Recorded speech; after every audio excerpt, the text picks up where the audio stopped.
What is your job today here in Rolex Paris Masters? It's a new job. I was on the court for a long time, and then I stopped my career. It's going to be almost 13 years soon. And I'm very involved in tennis as I have my academy.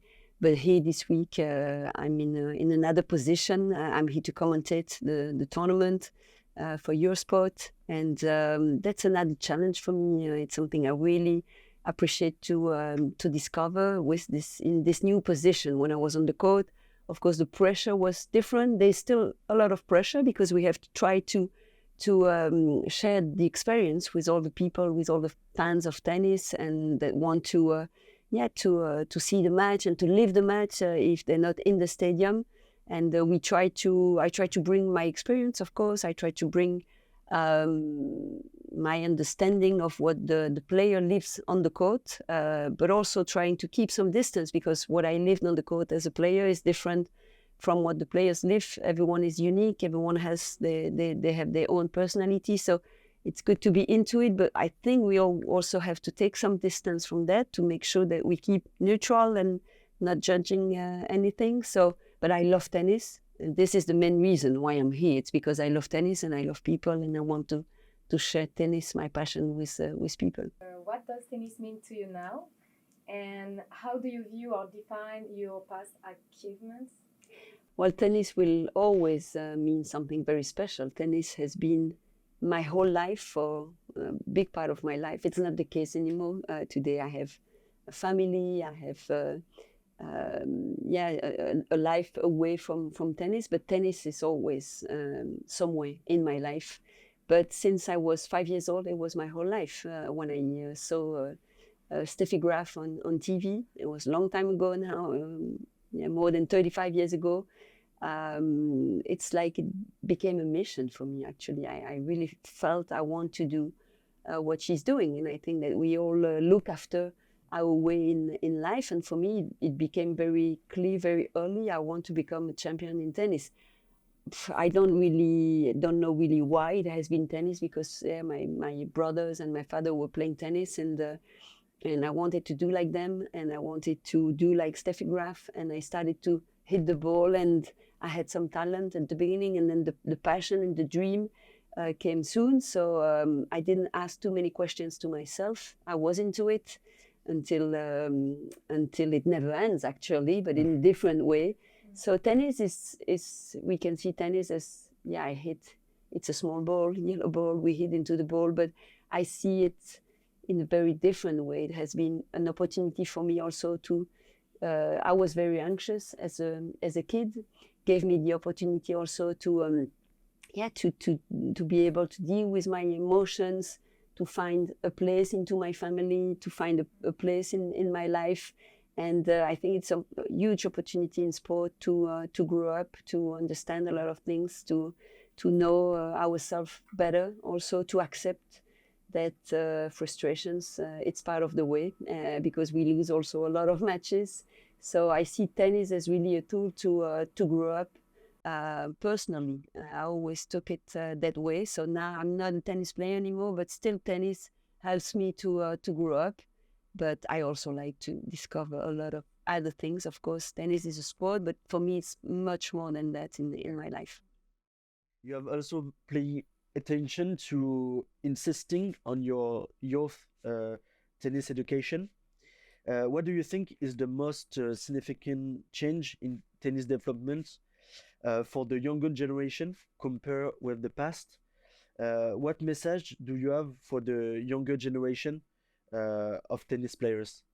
There are so many challenges in education. Sport is an opportunity, of course, in education, and we pay a lot of attention to this, because the result at the end, it's okay, of a tennis player, it's going to win, it's going to lose, but hopes to win, but how he wins and how he built also his personality and his values through the sport. So challenges, I think, are huge for young generation. And I think globally, the world is changing a lot, and we need to adapt to a lot of things also these days. But if I have to send one message, only one, is that we cannot go fast all the time. We need time. I think the kids to grow up and to grow up through the sport and to get results. And results is not only if I win or if I lose, but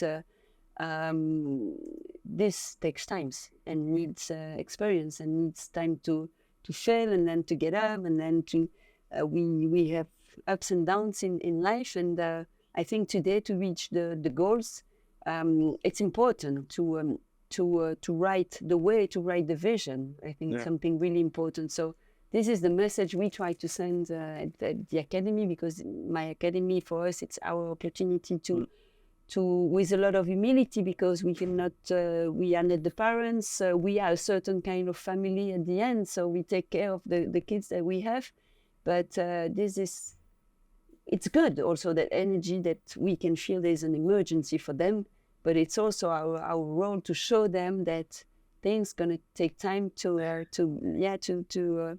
be in place. And then even if we feel okay, now I'm feeling better with this only, life it's unbalanced again, and we need to find balance again, and this takes time, patience, vision. So this is something we work for the future, we work for tomorrow. We don't work for today, for right now.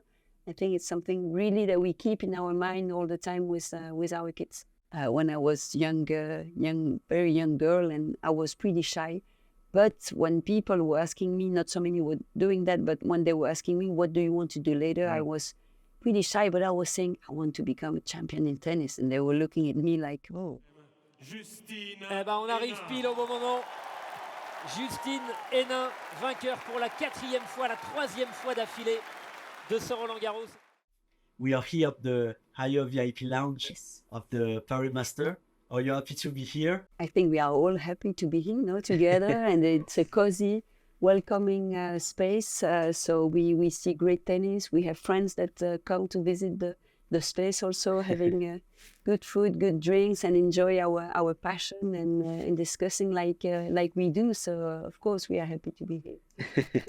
And how do you evaluate the cooperation between the higher and the Paris Rolex Master? I think cooperation is fantastic. It's exceptional to see that kind of partnership.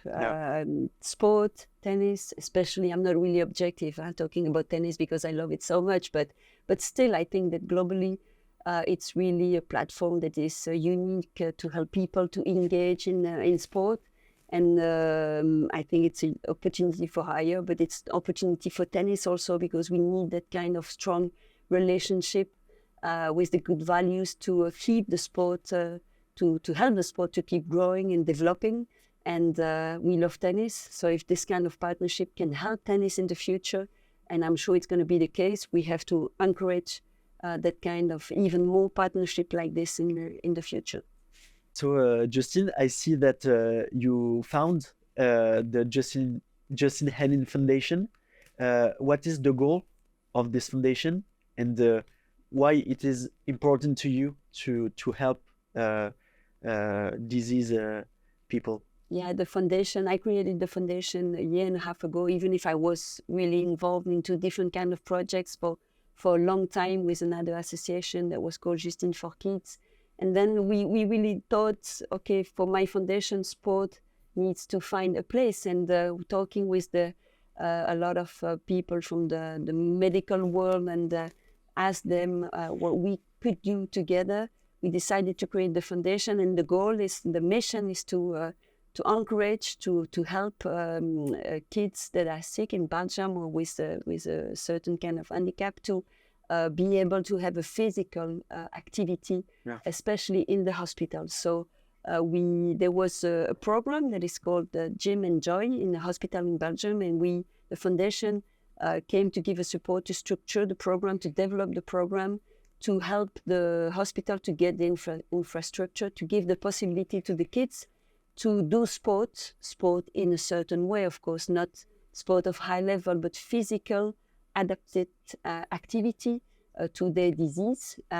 So we have physical coaches that are coming to the hospital We did build a film, a sports film, also in that hospital in Liège this year. Okay. And we want to bring the project Gym and Joy in other hospitals to give the opportunity for these kids that stay at the hospital or go home also, but they don't have the possibility or the energy or the confidence also to go into a club. Now we create activity that is really made for them, and that they can do it in an environment with the security of the disease. So this is a project that we want to develop, of course, in the next few years. And why it is so important for you to do that? It's important in different way. I lost my mom when I was 12 years old, Okay. and it's been when she got sick, all the family was sick. So I always was really sensitive to what kids, parents, brothers, sisters, they can live into their life. And so I was really, I wanted, when I became number one, I said I have to do something with that. And it's been a privilege in my life to be able to do what I did. And I wanted to give back. And with my experience of life, I wanted with my name, with the support I could get from companies, from donators, from a lot of things, because we can see very generous people around us. We say we have to bring these people together and try with a lot of humility, because it's only a small things and so many people into the world do an amazing stuff. We try to do our own way into this, and I'm sure it can make a little difference for, I hope, as many kids as possible. Congratulations. Thank you. Play with the number ones.